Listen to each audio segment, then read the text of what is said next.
For the longest time, we thought that humans react to danger with either a flight or fight response, but that's not actually true. I'm a healthcare student here in the UK, and I've recently read multiple studies on how humans react to stress. There is a divide between how men and women cope with stress, and we can actually learn from each other.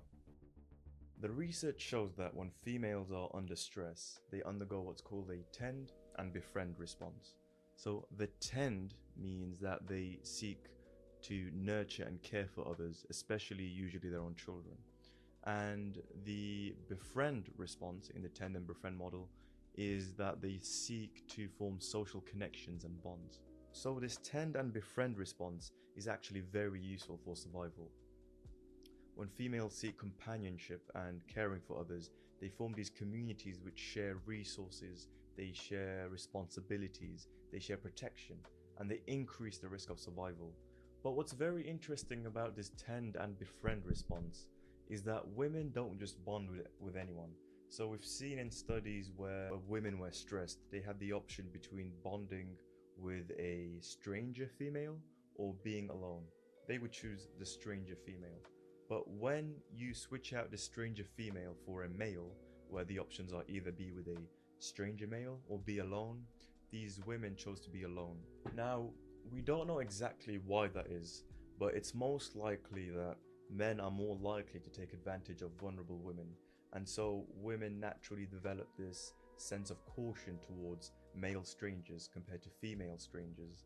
And of course, this doesn't mean that all men are bad or all men are evil. It's just that statistically, women benefit more from being with female strangers than male strangers.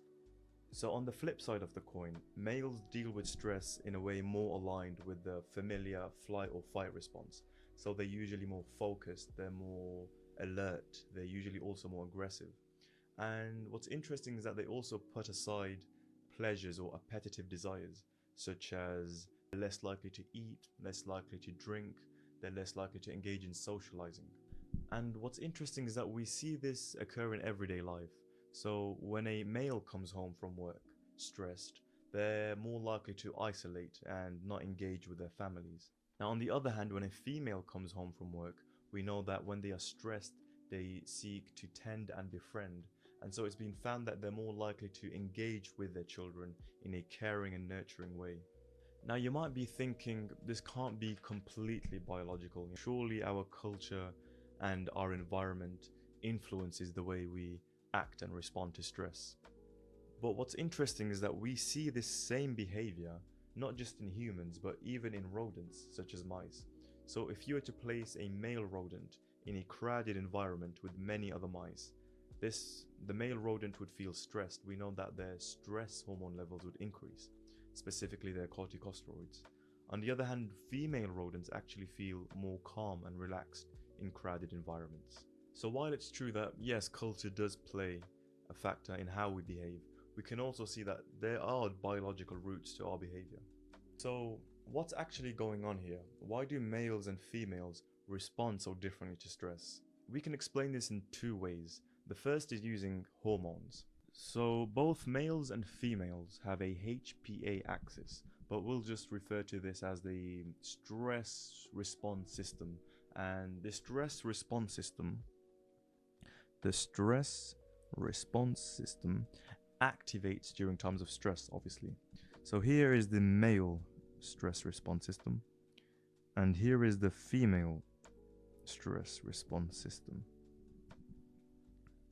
So the function of the stress response system is to release the hormone cortisol. Cortisol is what creates this sense of fight or flight. Now, in the case of females, they have a hormone called oxytocin.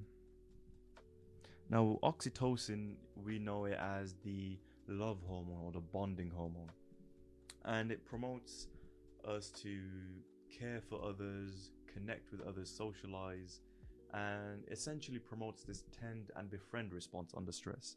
What oxytocin actually does in females is that it reduces the levels of cortisol, and so there's less cortisol, and so a decreased fight or flight response in females. And so females would usually respond with supporting others, supporting others, cooperating with others, cooperation, and offering group protection. Group protection. Things which form bonds, community, nurture, and care. So that was females. Now, what about males? So males have higher levels of testosterone than females.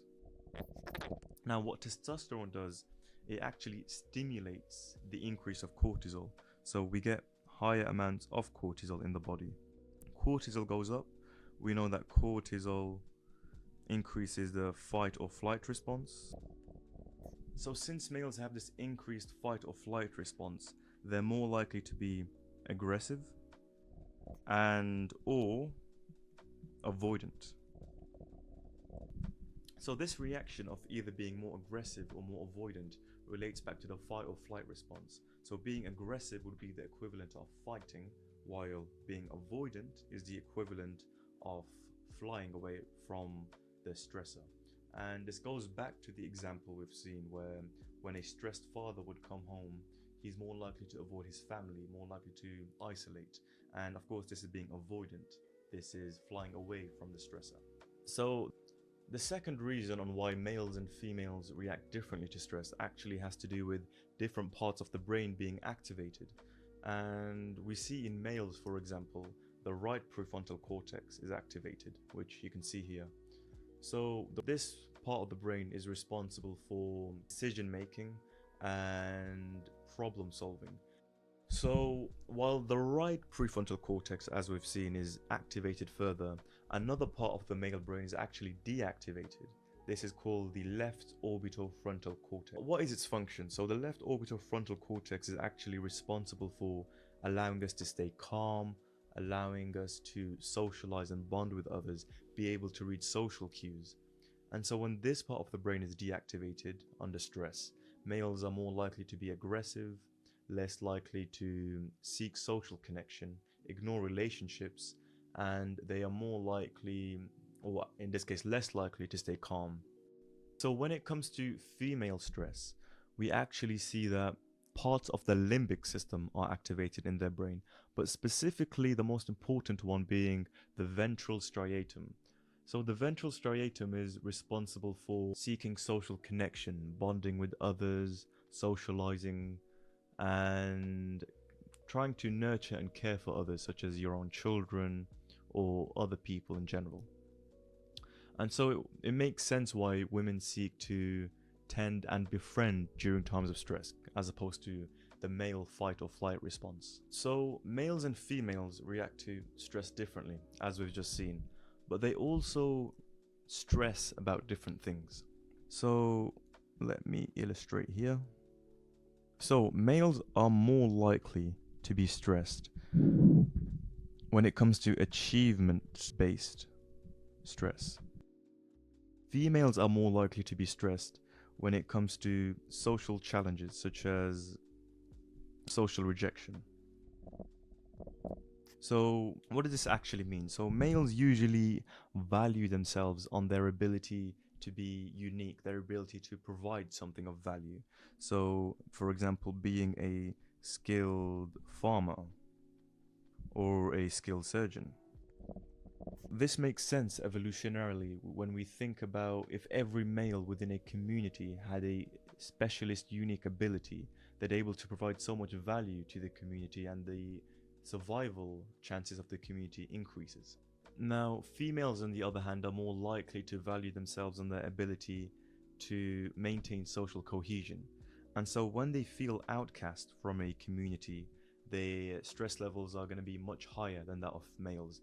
That doesn't mean that males do not care if they're outcast from a community. It's just that it affects females much more strongly. So we actually even see this in lab conditions. So there was a study conducted where males were given mathematical and verbal reasoning questions to complete under timed condition. It was found that when their usefulness, competence, and intelligence was put to test in this case, their stress levels were much higher compared to that of female. In this same study, participants were asked to go into a room and socialize with two strangers. The job of the two strangers was to slowly engage the person in conversation and then slowly reject them out the conversation, essentially ignoring them. And the point of this was to stimulate social outcast to reject someone from a community. And it was observed that females had much higher stress hormone response levels. Now, what's interesting is that females experience depression at rates 2 to 3 times higher than that of males. And one of the reasons we think that might be is linked to this whole social outcasting, social rejection thing.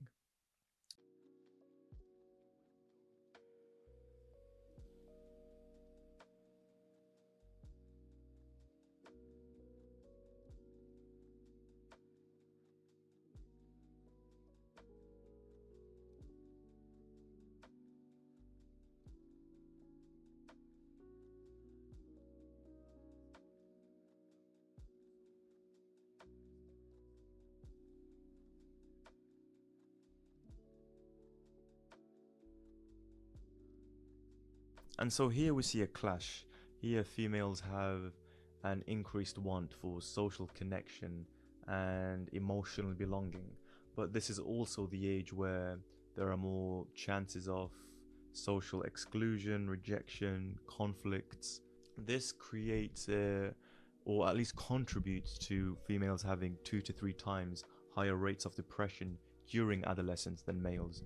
But of course, there are many, many other reasons, and we'll go into them in a bit. So, as you can imagine, there are benefits to how females cope with stress. So, we know that females, compared to males, are more likely to maintain close relationships.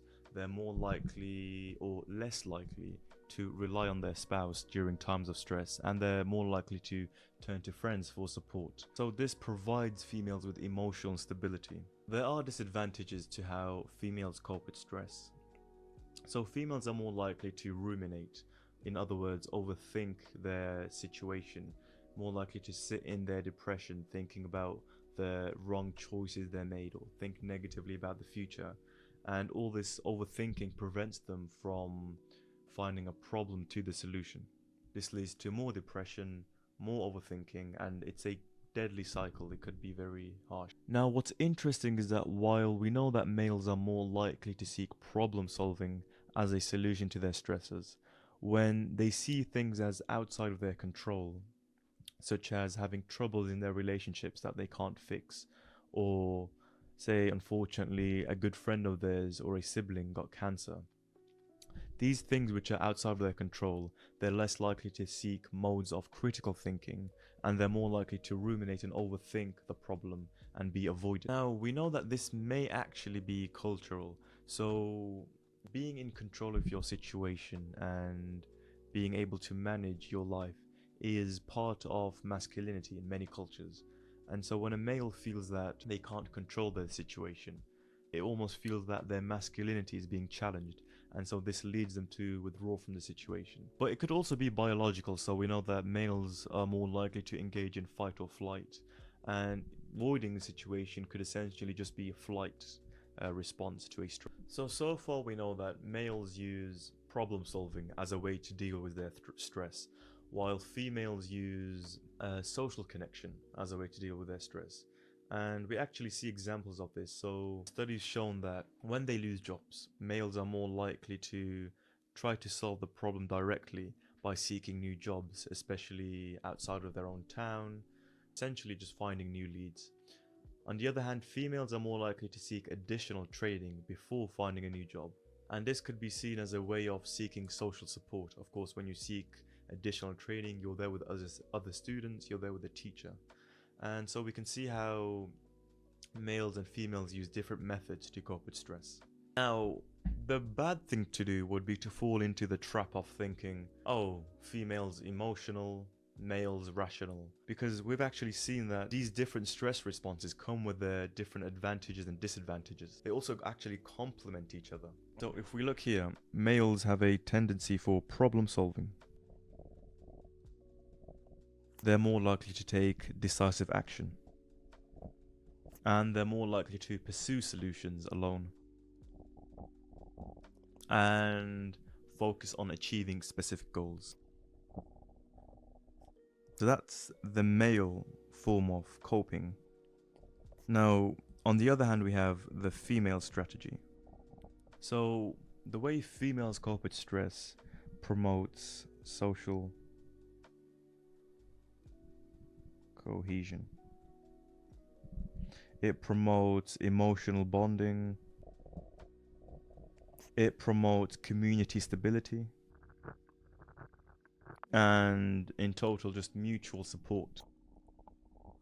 So, when we combine these two forms of stress coping together, we get something very unique. We get individual action with community support. And so when you combine these two things, we have problems to specific solutions while also having community stability and support. So rather than asking which gender copes with stress and making a whole competition, it's just good to say that males and females actually complement each other.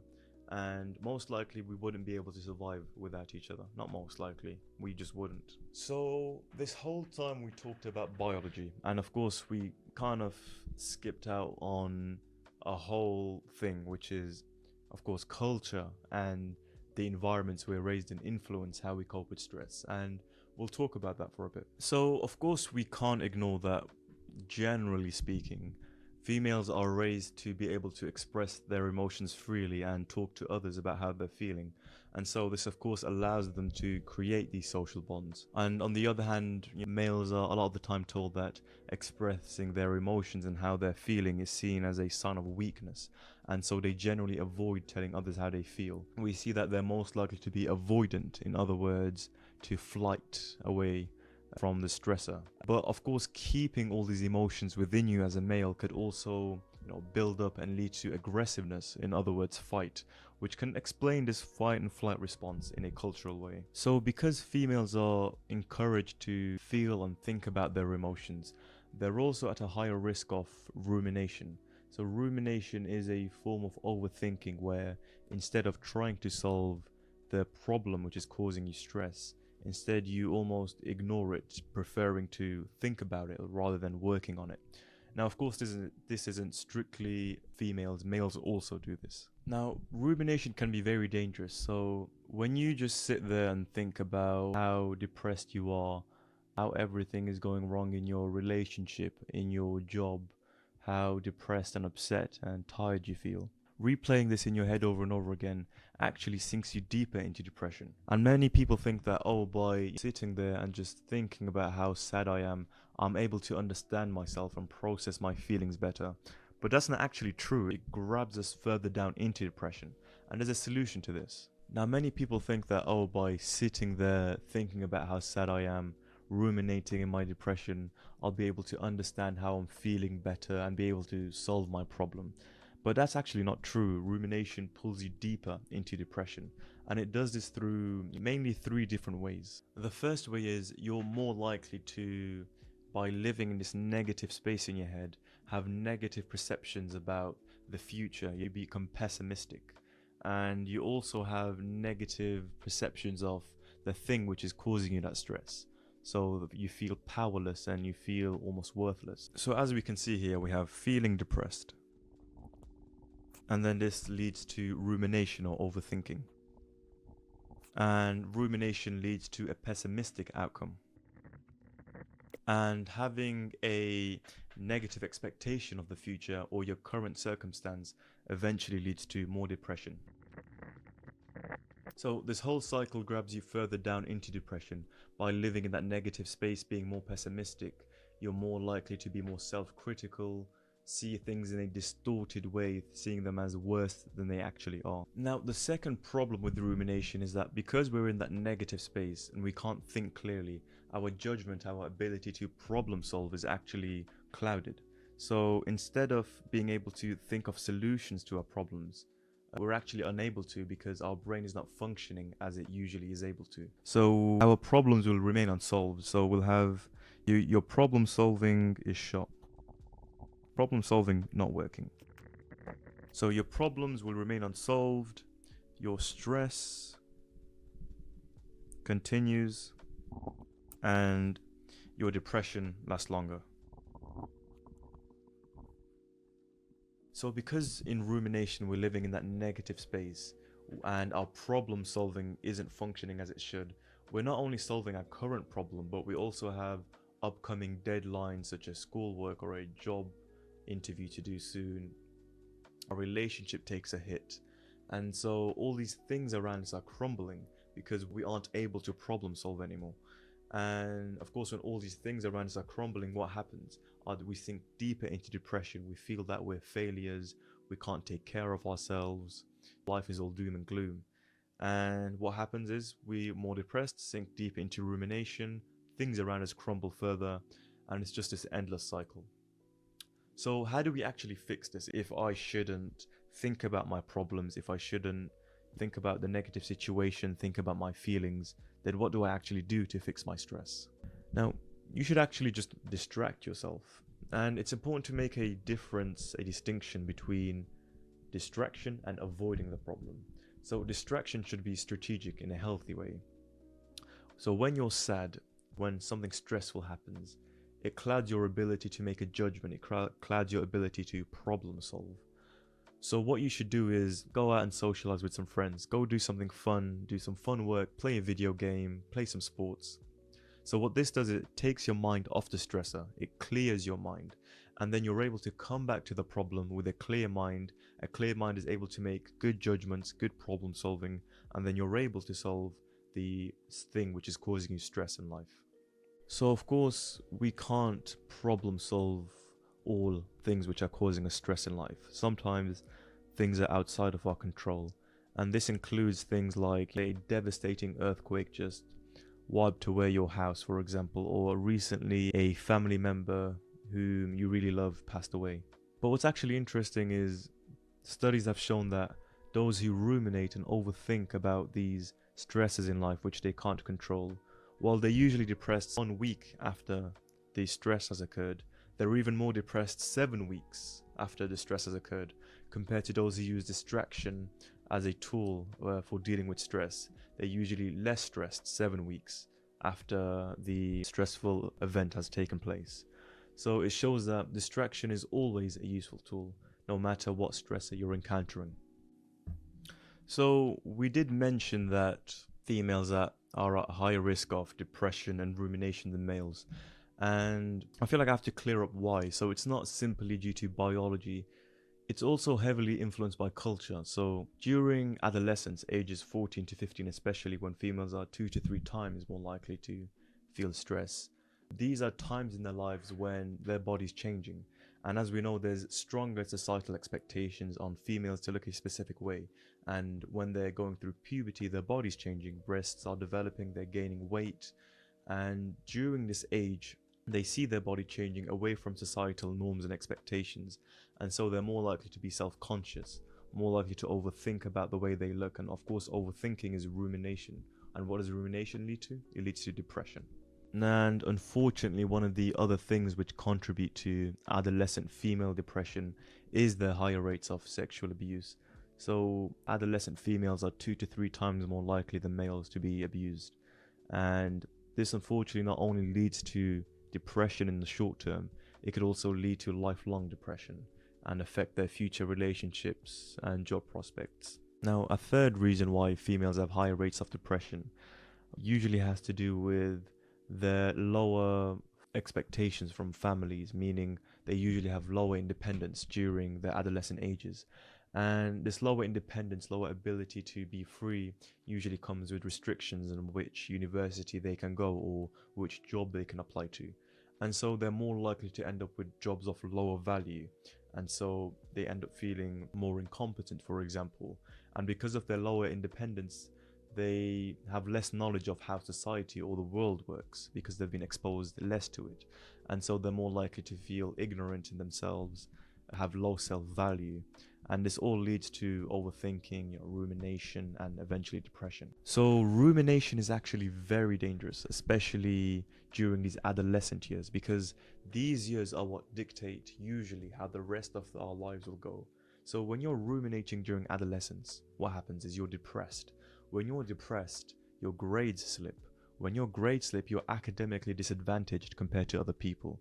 And when you're academically disadvantaged, it affects your job prospects. less job prospects, you're financially disadvantaged. So we can see how this can almost ruin a life. Of course, when you're financially disadvantaged, your job isn't as good in the future. You feel more incompetent. Of course, you're ruminating, overthinking, you're even more depressed. Another way rumination can ruin someone during adolescence is that they feel a lack of self-worth. As we've mentioned, when you're ruminating, you have a negative mentality, you're not thinking clearly. And so you think pessimistically about yourself. Oh, I'm not worth having a great job. I'm not worth having a good partner. And so these people are more likely to settle for partners or jobs which are unsupportive, which eventually leads to a toxic social environment, leading to more rumination, depression, overthinking. So it's important to stop thinking in terms of the male stress response or the female stress response, and instead try to combine the best of both worlds.